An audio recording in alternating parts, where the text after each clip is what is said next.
channel, everybody. Tonight we're working on a stihl MS180, and the rope is a little short on this. And this is one of those ones that has a start assist. So basically, it's a spring-loaded rewind with an extra spring, and as you pull this out, it builds up this spring energy, and when it gets to a certain spot, it releases quickly and starts the motor for you. So that way, all you have to do on this type is just slowly pull it out like that, and it'll get to that point. It'll trip that spring and kick the motor over for you. There's, with this style here, you can actually damage them if you just pull them like so, trying to start it like a normal chainsaw. So basically all I do here to get started with,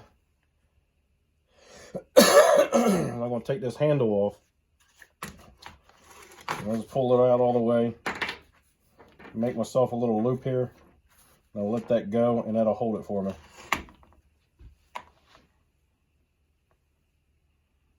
I think last year the handle broke, or not the handle, but the rope had broke. So I had just cut off the frayed area and retied it back into place, and it'll still kick over, but it's like right at the hairy edge. So sometimes it will build up enough pressure on that secondary spring to kick it over, and sometimes it won't. So we're gonna put a longer piece in, and that should take care of it for him.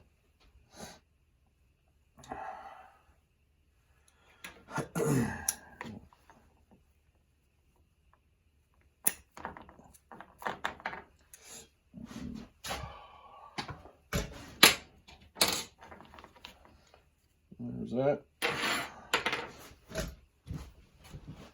When I'm working with the starter ropes and stuff like that, I like to keep a propane torch nearby. That way I can burn the ends a little bit to help prevent them from fraying.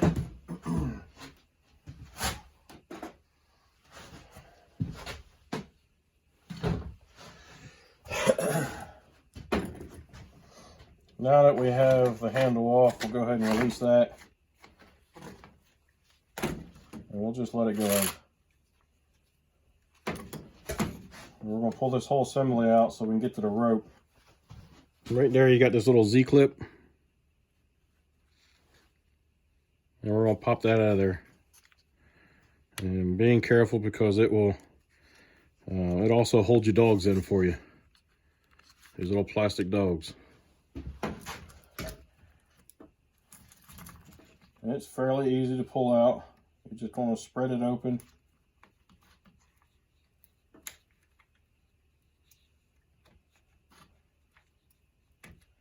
And it'll pop off.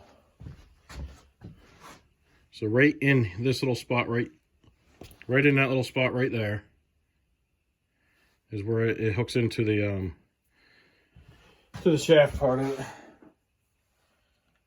It's kind of hard to show you, but trust me, it's easy to come off. Just grab one end of it and kind of pull it away. There's a little washer. And then this little assembly will come out. And this is the little assembly that locks into the secondary spring. That secondary spring there is a big fat spring. Not sure if you can see that very well, but... And this is the part that locks into that.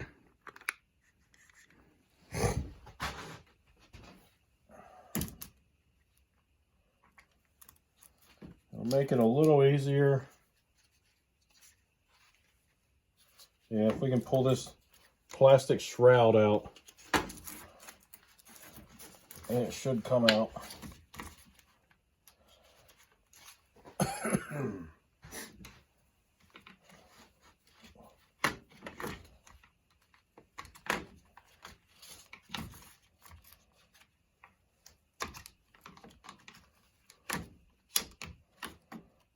Just go around the perimeter of it. Just pry on it with a flat screwdriver. And you can get that piece out of your way.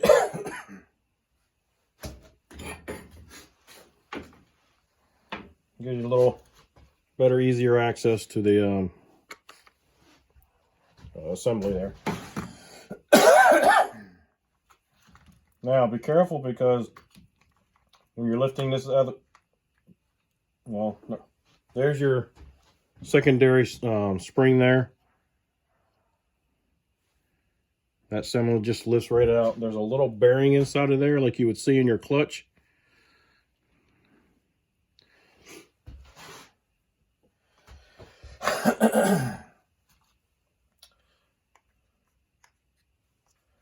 And then you can lift out your traditional assembly there, and that has your traditional spring that you would normally see on the inside, your rewind spring.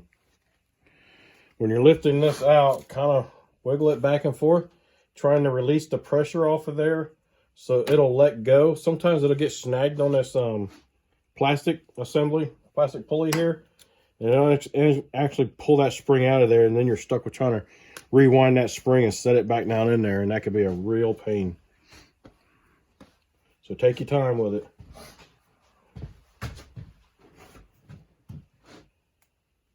Sorry about that, somebody pulled up.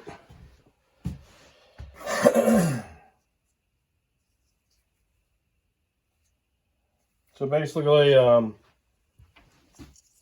like your traditional stuff here, this is basically the traditional half of that starter assembly.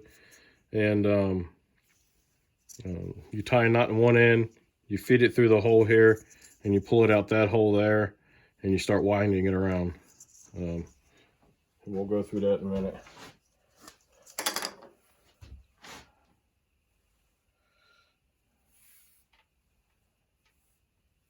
Yeah, I should have enough.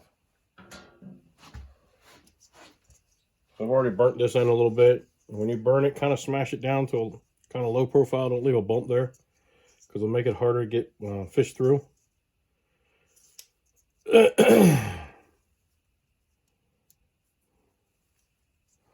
Sometimes picks will help you out. Grab the end of it with a point and kind of pull it through. That can be helpful.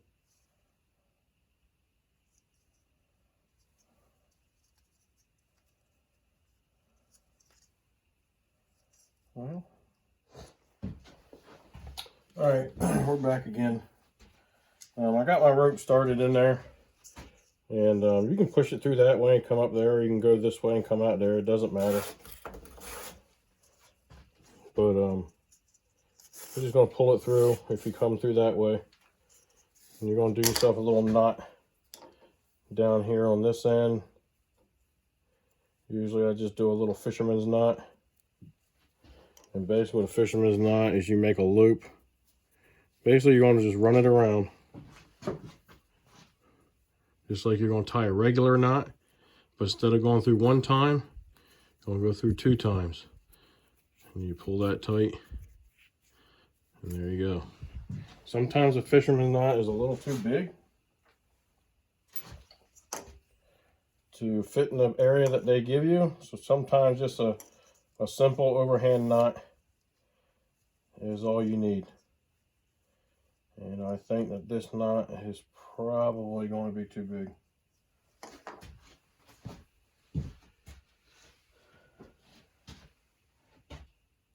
Well, that's what the old one had in it, so we're going to stick with it.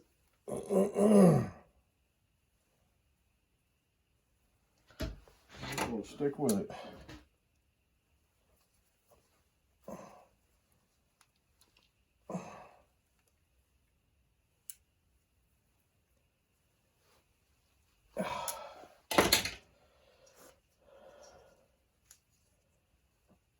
Yep, we're good. And you just pull that through and take your hand and push down on that knot to kind of push it in there good.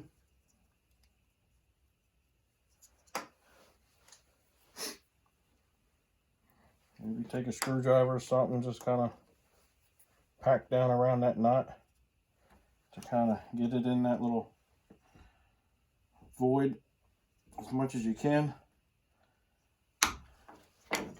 take the tip of that rope, kind of push it in there the best you can. I've even cut them off before. But it ain't going nowhere once it's in there. I think that's what I'll do. I'll trim this off and it'll be fine. See if I got something sharp enough to cut it.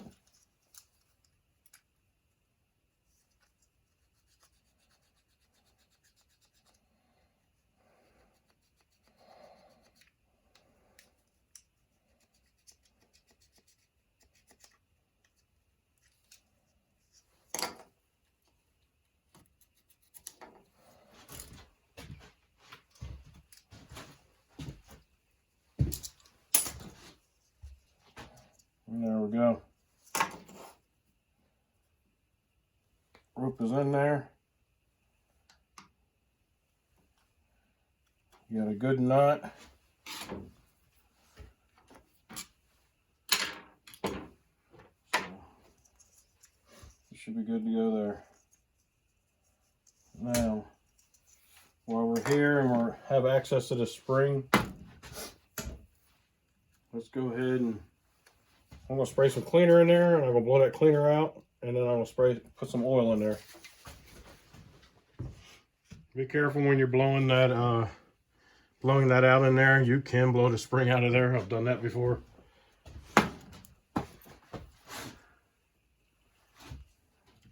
And all I'm going to use, well, you can use 2-stroke oil, just something light. I got some PB Blaster here. Maybe I'll drizzle a little bit in there.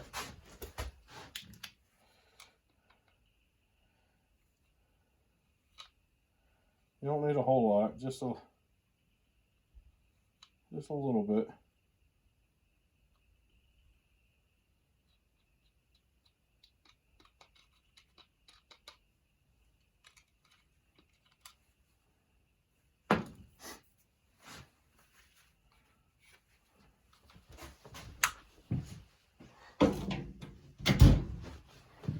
Something else to go with that is WD-40.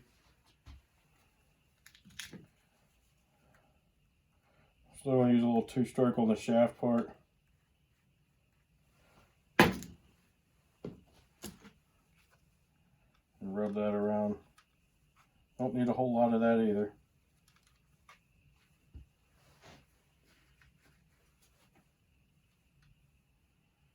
You don't want it to gum up in here.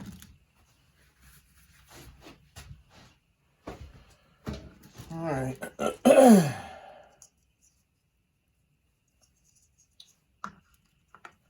you need to take and line this notch out up here, that little cutout, with the little end of the spring there. Kind of looks like a little ball.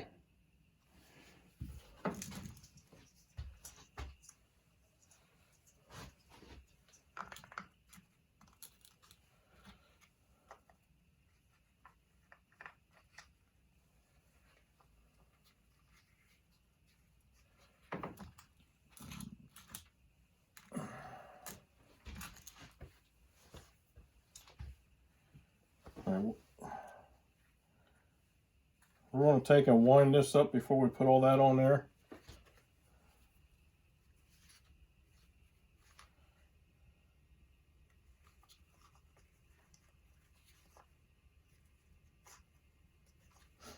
Just take note of your spring. So your spring wants to go like that to coil up. So that's the way you need to turn your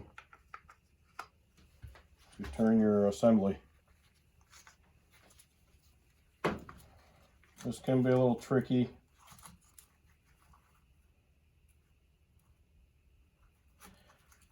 And I just leave my rope hanging out. And I just use my rope. I kind of hold the assembly down into place and just go around and around with the rope.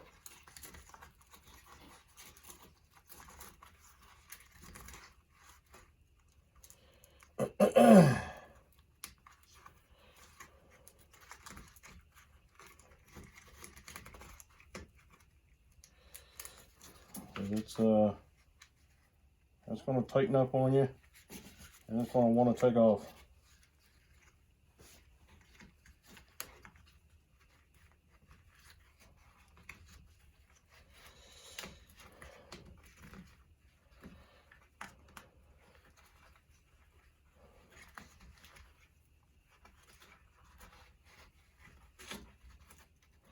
All right, so it just bottomed out.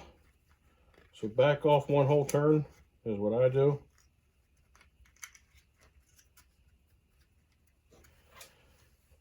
Shove the end of your rope up through the hole.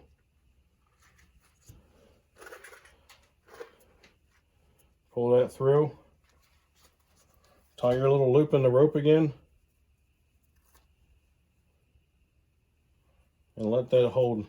But the first thing we got to do first is see how much rope of this we need. So I'm just going to let it wind it. Oh, shit. Oh, what an ass.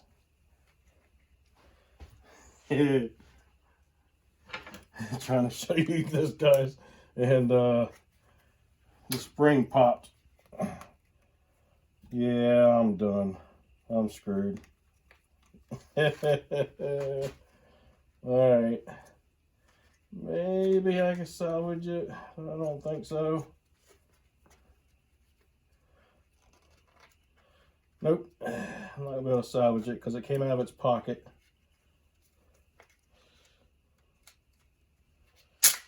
Alright.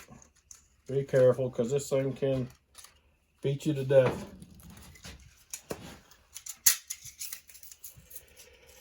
So, you're going to need really strong hands to put this stoker back together. And my hands are not as strong as they used to be. Alright. I will bring you guys back. It's going to take me a while.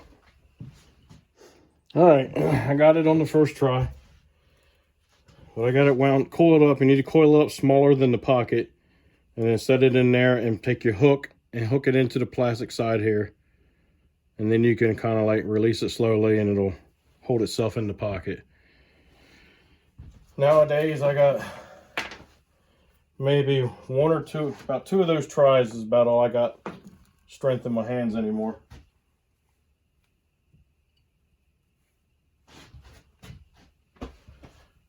Alright, so like I said earlier, you're going to line that notch up with the spring.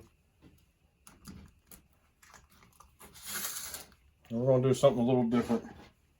I've already fed my rope through the hole here. And I'm going to, I don't think I really need to because I know this rope is going to be too long. But we're going to kind of put a half-ass knot and that's something I can just do like a quick release for right now. And then we're going to grab a hold of this rope out of here, kind of pull it up through a little bit. And we're going to do like we were doing earlier. We're just going to take the rope and just wind it around. You're going to keep pushing down onto the pulley, and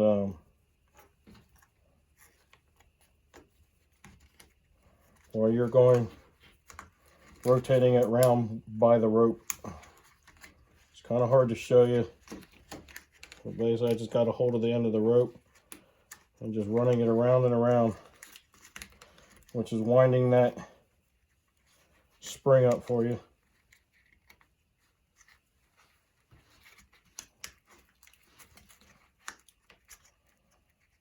Typically need about a few turns. I don't think you really need to necessarily max it out.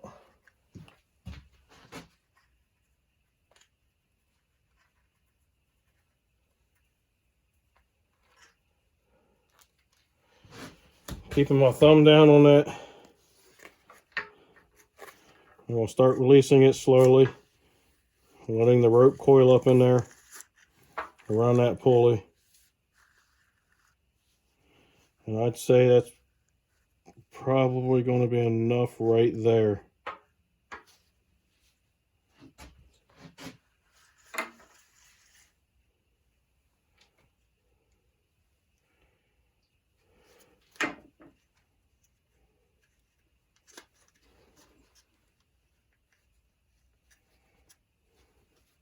That should be enough.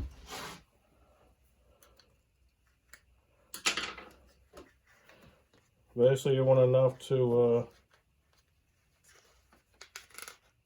yeah, that's plenty enough. That is plenty.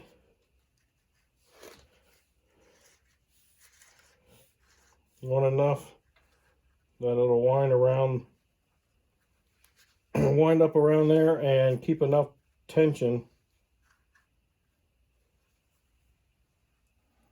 on your rope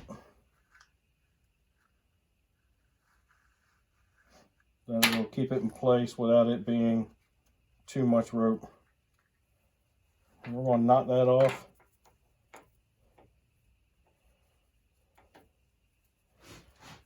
And we're going to let it sit right there while we put the rest of the assembly back together. Just kind of clean things up as you put it back together. There is a washer on the back side here. Make sure you don't lose that. So that washer goes down there on top of the pulley. The secondary spring assembly locks in on that, and it needs to lock in. So these little pawls here need to lock in on this plastic piece in here.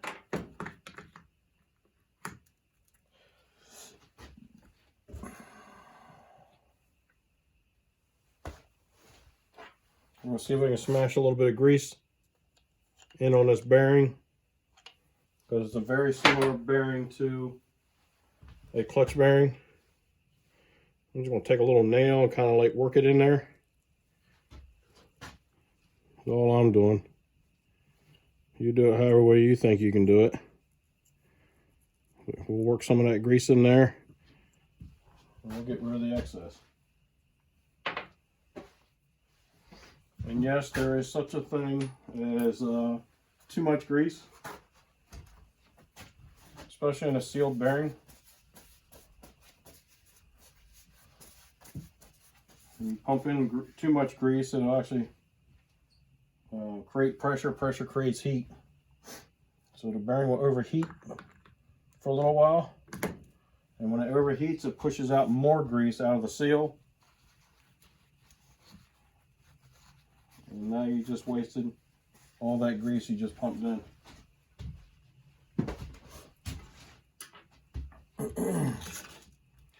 Alright, so after we've gotten that secondary spring assembly in there and it's locked in, you got this the pawl assembly that drops in on top of that. And this groove that's in the bottom of this pawl assembly locks in to that the end of that spring, kind of like the old traditional spring assembly that we wound up on the bottom. There's a little washer for that goes on top. And then you got this little clip assembly.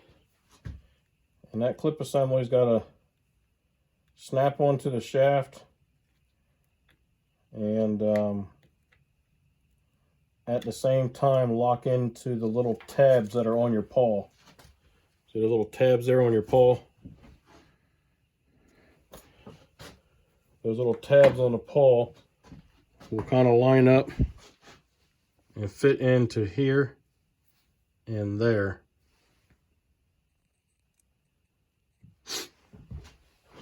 And the shaft will go right in the middle of it.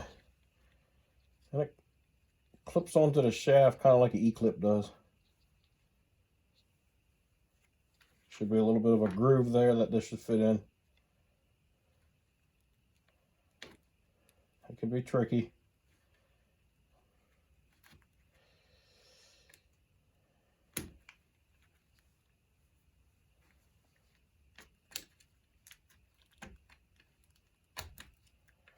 Oh, come on.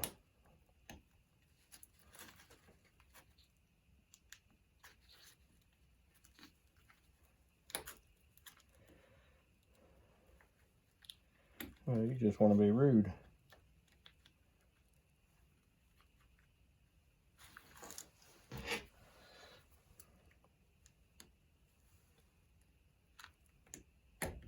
There we go. So there's your clip assembly is on. If you could see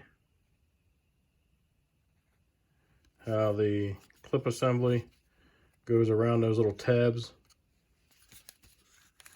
And you can see how that works. When you pull the rope, it causes the dogs to fly out. And when they fly out, they lock into the flywheel of your saw. When it does that, you keep on pulling, it starts turning the engine. So, right where I got this knot at is where I think I am going to terminate the rope and tie the handle back on. That seems to be a good spot. There's our quick knot. We can pull that off. We'll cut this off right against that knot. And that tiny bit of rope, maybe you can find something to do with it. Maybe you can't. Maybe you save it, maybe you don't.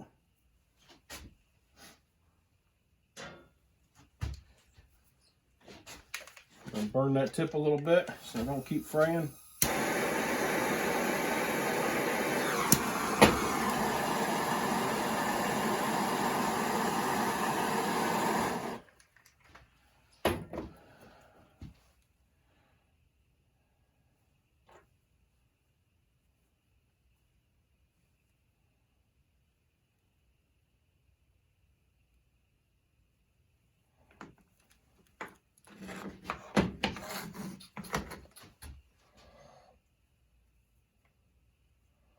I would do the same type of knot on this as we did on the bottom section. That makes for kind of a big knot, and that will fill that void. And I'll tuck the tail down and let the knot pull against the tail so it holds the tail into place.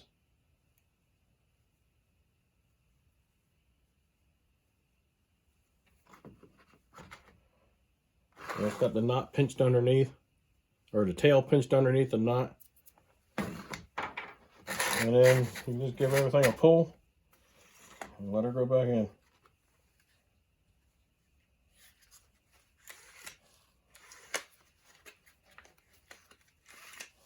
And it seems to be a bit longer. And put that back on these 017s and 018s and MS180s and MS170s. For the most part, it's the same saw.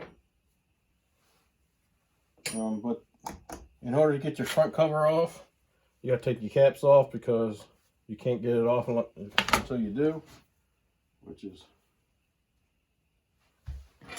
Huh? Okay.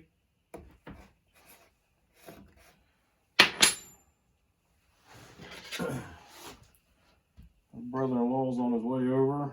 Or not my brother-in-law, my wife's uncle. He's on his way over. He's going to pick up a little piece of sheet metal. I think he said he's got to close up a hole where his dryer vent used to be, I think he said.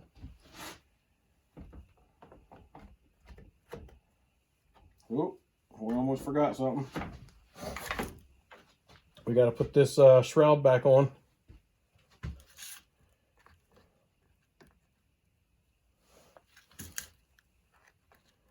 Remember which way it went back on, and just kind of snaps into place. You hear those little tips popping in there.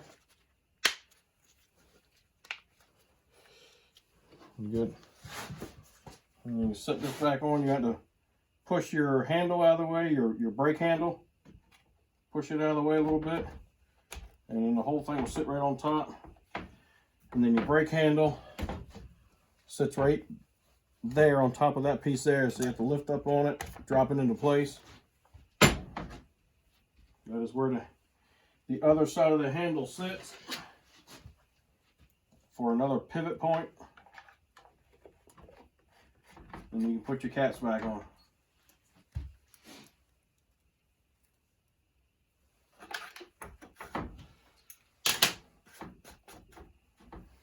Snug them up.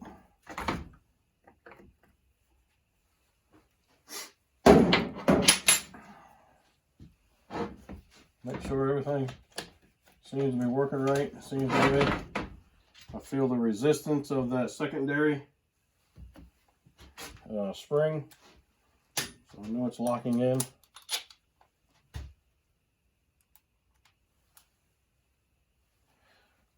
With these plastic screws, I like to put them in by hand, a couple threads.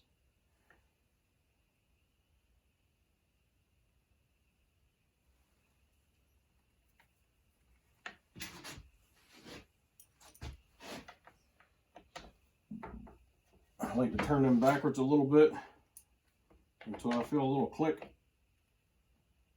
That way I know I'm going back in exactly the same threads. Once I hear that click, I can stop and rotate it the proper way.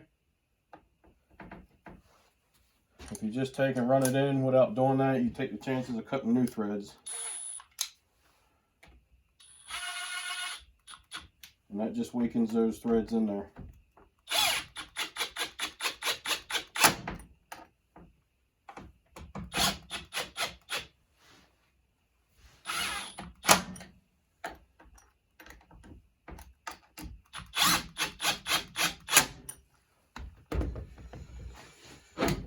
There we go.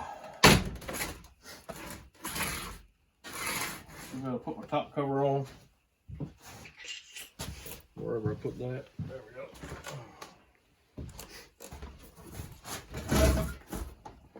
This looks like a fairly new bar and chain. I know I put one on him toward the end of the season. And that might be the same one.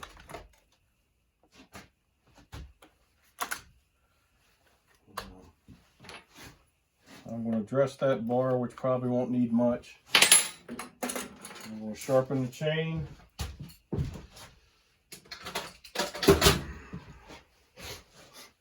So on this bar here, this has that adjustment system on it. So basically you flip this handle open and and you loosen it. This is like your bar nut. It does exactly the same thing. And here, this little wheel, thumb wheel here, is what tightens it or loosens it, the chain. And it does that by turning this sprocket here. And you see that little spiral set up in there? When you rotate it, kind of turns in that spiral and it walks it back. You can watch it walk forward again. You see it walking forward. And it's just basically held onto the bar by this little screw back here. This bar feels like it's in pretty good shape, so I'm not too worried about it. I think I'll just, in order to flip these bars, you have to take this off, flip the bar, and put it on the opposite side. But this bar seems to be in pretty good shape, so I'm not going to worry about that.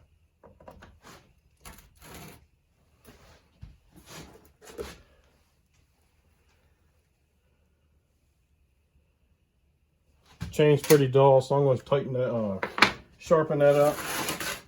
And I'm going to put this back together when I get done with that.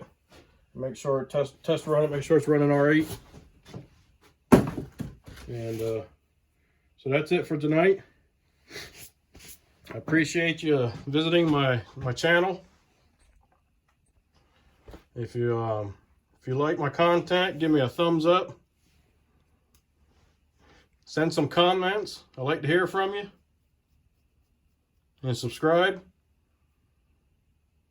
Be kind. And when you can, help people when you can.